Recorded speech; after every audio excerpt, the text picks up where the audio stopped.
নমস্কাৰ দৰ্শকসকল, এই মুহূৰ্তত এটা গুৰুত্বপূৰ্ণ খবৰ আহি পৰিছে। উচ্চতৰ মাধ্যমিক ফাইনেল পৰীক্ষাৰ ৰিজাল্ট ঘোষণা কৰা হৈছে।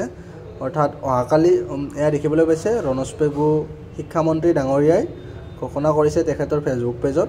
আই am please to inform that the high secondary 2025 results for the arts, science, commerce and vocational stream will be declared tomorrow at 9 AM. The ASSEB will issue official notification shortly. A total of 3,02,420 students appeared for the HS examination this year. মানে এইবাৰ এইখিনি ষ্টুডেণ্টে পৰীক্ষা দিছিলে আৰু অহাকালি ৰাতিপুৱা 9টা বজাত আপোনালোকে ৰিজাল্ট চাব পাৰিব, নিজৰ মোবাইলতে চাব পাৰিব। অনলাইন যোগে এই ৰিজাল্ট প্ৰকাশ কৰাব আৰু ASSEBৰ পৰা অতি শীঘ্ৰে অফিচিয়েল নটিফিকেশ্যনটো জাৰি কৰা হ'ব। তাৰপিছত আপোনালোকে ৱেবছাইটবিলাকো পাই যাব আৰু কালি ৰাতিপুৱা 9 বজাত আপোনালোকে চাব পাৰিব। এয়া অফিচিয়েল তথ্য হয়।